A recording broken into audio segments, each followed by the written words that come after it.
Hello tenth buddies, उम्मीद करता हूं कि जो मैंने प्रीवियसली 5 चैप्टर्स के तुम्हें जो एनसीईआरटी के टिप्स दिए वो तुम्हें बहुत हेल्प कर रहे होंगे क्वेश्चंस को सॉल्व करने में। और इसी तरह से आज एक बार फिर से एक छठा चैप्टर और लेके आ गया हूं।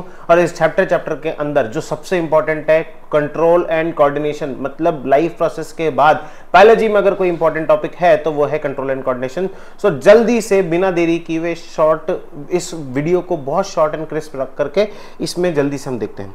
तो देखो, कंट्रोल एंड कोऑर्डिनेशन में पहले जो अगर मैं बात करूं पहला पेज, तो पहले पेज पे ऐसा कुछ भी नहीं है, कंट्रोल एंड कोऑर्डिनेशन की इंपॉर्टेंस को बताया गया है। लेकिन जो है यहां पे एनिमल नर्वस सिस्टम के बारे में बोला गया है बेटा कि एनिमल नर्वस सिस्टम जो है वो कैसे इंपॉर्टेंट है, क्या करता है क्या नहीं करता है, वो सब चीजों के बारे में बताया गया। तो एनिमल नर्वस सिस्टम के अंदर नर्व के ऊपर से एक क्वेश्चन आता है, और वो नर्व के ऊपर से क्वेश्चन क्या आता है, सबसे पहली बात तो इसका डायग्राम बनाने को आ जाता है। दूसरा यहां ध्यान रखना कि डेंड्राइट से क्वेश्चन पूछा जाएगा, एक्सॉन से क्वेश्चन पूछा जाएगा, इसकी लेबलिंग आ सकती है कि लेबल करके दिखाओ, ठीक है। इसके अलावा ये जो है लॉन्गेस्ट सेल होता है, ठीक है, सॉरी, ये लॉन्गेस्ट सेल होता है जो कि ह्यूमन बॉडी में प्रेजेंट होता है, ठीक है, ह्यूमन बॉडी का लॉन्गेस्ट सेल होता है, ठीक है। इसके ऊपर क्वेश्चन आएगा, इस बात को ध्यान रखना, ठीक है। अब न्यूरॉन्स जो हैं, देखो ये जो न्यूरॉन्स हैं ये कैसे काम करते हैं, यहां पे लिखा हुआ है, identified the parts of neuron where information is acquired through which information travel electrical impulses and where the impulses must be converted into chemical signals onward the transmission, ठीक है। ये जो पार्ट है यहाँ पे एक आती है, यहाँ से ट्रेवल करती है और यहाँ से दोबारा कन्वर्ट होके सिनेप्टिक जंक्शन से जाती है।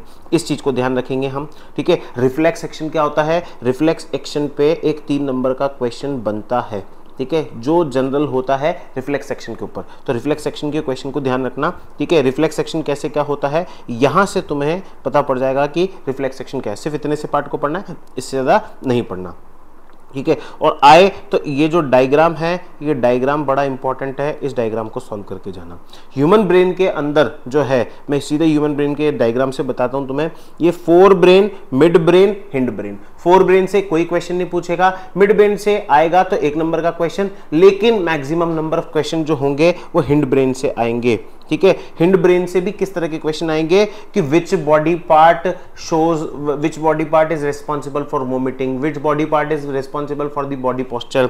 तो इसमें पोन्स, मेडुला ऑब्लोंगेटा और सेरेब्रम, इन तीनों चीजों का ध्यान रखना, ठीक है। आगे बात समझ में, अगर इसका ध्यान रखोगे, ये जैसे ये देखो यहाँ लिखा हुआ है कि thinking about activities like walking in a straight line, riding a bicycle, picking up a pencil, these are possible due to hind brain called cerebellum. It is responsible for the precision of voluntary action in maintaining the posture, body balance of the body.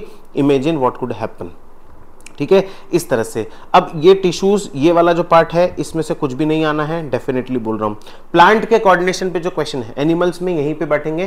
Control and coordination से सबसे ज्यादा question जो होते हैं वो hormone से पूछे जाते हैं, इससे ज्यादा क्वेश्चन पूछे नहीं जाते, ठीक है।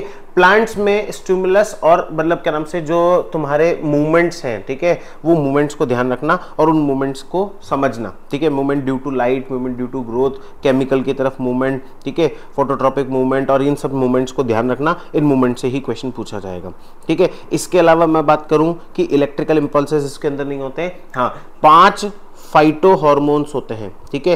फाइटो हार्मोन्स के ऊपर क्वेश्चन कैसे पूछा जाता है, what do you mean by phytohormones and what are the types of phytohormones. Growth inhibitor और ग्रोथ रेगुलेटर, 2 तरह के हार्मोन्स होते हैं। इनहिबिटर जो रोकते हैं, रेगुलेटर जो प्रमोट करते हैं या प्रमोटर भी बोलते हैं उसको, ठीक है। Auxin, gibberellin, cytokinin, abscisic acid और इथाइलिन, ये 5 हार्मोन्स हैं। इन 5 हार्मोन्स को ध्यान रखना, ठीक है। ये 5 हार्मोन्स कैसे कैसे काम करते हैं, ये यहाँ पे इस वाले पार्ट के अंदर तुम्हें मिल जाएगा, यहां से लेकर के यहां तक के पार्ट में, ठीक है। अब एनिमल्स में कैसे हार्मोन्स होते हैं उसको ध्यान रखो। एक पूरी ये जो डायग्राम बना हुआ है, इस पूरे डायग्राम में ही लिख लो कि हाइपोथैलेमस क्या करता है, मास्टर ग्लैंड हाइपोथैलेमस होता है। हाइपोथैलेमस किसको सिग्नल देता है, ठीक है। पिट्यूटरी ग्लैंड का क्या फंक्शन होता है। इसके अलावा जो है पैराथायरॉयड ग्लैंड क्या होता है, इसके बाद थाइमस क्या होता है, पेनक्रियास से कौन कौन से सिक्रीशन निकलते हैं, इनके बारे में तुम्हें याद रखना है। टेस्ट्रीज से कौन से सिक्रीशन निकलते हैं, ओवरीज से कौन से सिक्रीशन निकलते हैं, इन सब चीज़ों को अगर तुम ध्यान रखोगे तो ये चैप्टर जो है तुम्हारा यहाँ पे कंप्लीट हो जाता है